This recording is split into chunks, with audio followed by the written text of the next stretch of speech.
बिस्मिल्लाहिर्रहमानिर्रहीम। अस्सलामु अलैकुम वरहमतुल्लाहि वबरकातुहू।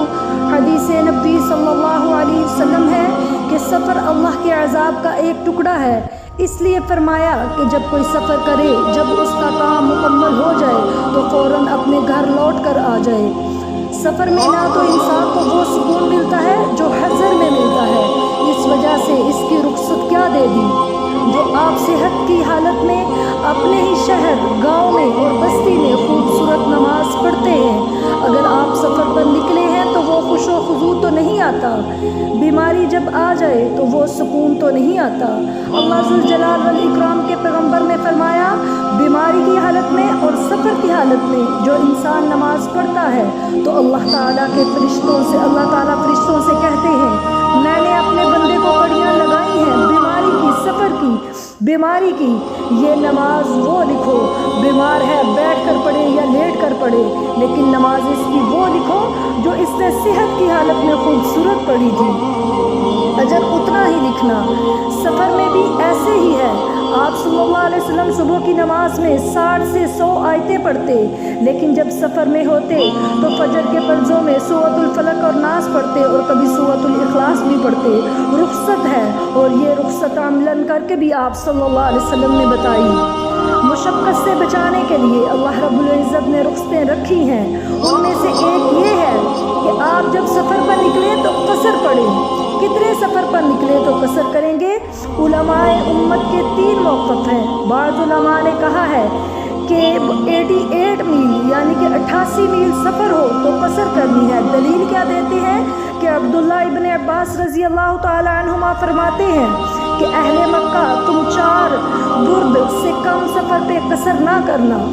ये बुर्द से मुराद मक्का से लेके तौइफ तक का जो सफ़र है, 4 बुर्द से मुराद ये 88 किलोमीटर बनता है। तो उन्होंने कहा था कि जब तुम तौइफ तक जाओ मक्का से लेके तो तब तुम कसर करना, वरना तुम कसर ना करना। और दूसरा मौक़िफ़ उलमा का ये है कि जिसको सफ़र कहेंगे, उर्फ़ आम में जो सफ़र करेंगे उसमें कसर करेंगे। सफ़र की कोई लिमिट नहीं। अब्दुल्लाह इब्न अब्बास रज़ी अल्लाह तआला अन्हुमा फरमाया करते थे, मैं 1 घड़ी अगर सफ़र करता हूँ तो मैं कसर करूँगा। और उनका मौक़िफ़ ये था कि कुरान ने ये कहा है कि तुम सफ़र करो तो कसर करो, कोई हद मुकर्रर नहीं की।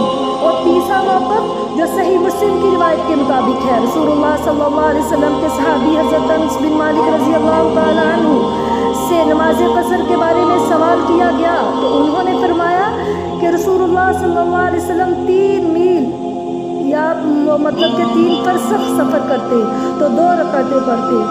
सही मुस्लिम में जो फरसख लफ्ज़ आया है, इस 1 फरसख से मुराद 3 मील का सफ़र है। तो ये टोटल 9 मील हुए। ये बरतानवी मील नहीं होंगे बल्कि हिजाजी मील का इस्तेमाल करेंगे। तो आज तकरीबन 22 किलोमीटर कोई सफ़र करता है तो वो कसर कर सकता है। तो शरीयत ने इजाज़त दे दी कि ज़ोहर की सिर्फ आप 2 रकातें पढ़ेंगे, यानी 4 फ़र्ज़ हैं तो 2 पढ़ेंगे, और ज़ोहर के 2, असर के 2, मगरिब के 3 फ़र्ज़ हैं आप 3 ही पढ़ेंगे, इशा के 4 फ़र्ज़ हैं आप 2 रकते ही पढ़ेंगे। लेकिन एक बात हमेशा याद रखें कि फजर की सुन्नतें भी लाज़िमन पढ़ेंगे, जैसा कि फ़र्ज़ तो हैं ही 2।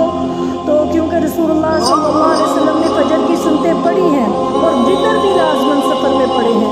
कभी भी ना फजर की सुन्नतों को सफ़र में छोड़ा, ना हज़र में छोड़ा, और ना ही वितर को हज़र में छोड़ा, ना कभी सफ़र में छोड़ा। शरीयत ने रुख़सत दी कि आप 22.5 किलोमीटर और एहतियातन 23 किलोमीटर सफ़र करते हैं तो आप कसर कर लें। ये अमूमन जो है उलमा इस पर अमल करते हैं, वो ये है कि 23 किलोमीटर सफ़र होना चाहिए। ये कितने दिन आप कसर कर सकते हैं तो इस बारे में इजमाए उम्मत का एक ही मौक़िफ़ ये है। एक मौक़िफ़ तो ये है कि रसूलुल्लाह सल्लल्लाहु अलैहि वसल्लम के सहाबी अब्दुल्लाह इब्न अब्बास रज़ी अल्लाह तआला अन्हु फरमाते हैं कि हम 19 दिन सफ़र में रहे और हमने कसर की, और अगर हम इससे ज़्यादा दिन रहते तो हम पूरी नमाज़ पढ़ते। और इस मौके पर मौक़िफ़ अख्तियार किया है इमाम बुखारी रहमतुल्लाह अलैह ने और दीगर उलमा ने। जमहूर का मौक़िफ़ ये है कि आप 4 दिन कसर कर सकते हैं। रसूलुल्लाह सल्लल्लाहु अलैहि वसल्लम ने एक छठी रुख़सत भी दी कि आप नमाज़ों को जमा भी कर सकते हैं। सही बुखारी की रिवायत है कि आप सल्लल्लाहु अलैहि वसल्लम को جب سفر کی جلدی ہوتی تو آپ صلی اللہ علیہ وسلم نے مغرب اور عشاء کو جمع کر کے پڑھا ہے اور قصر پڑھتے۔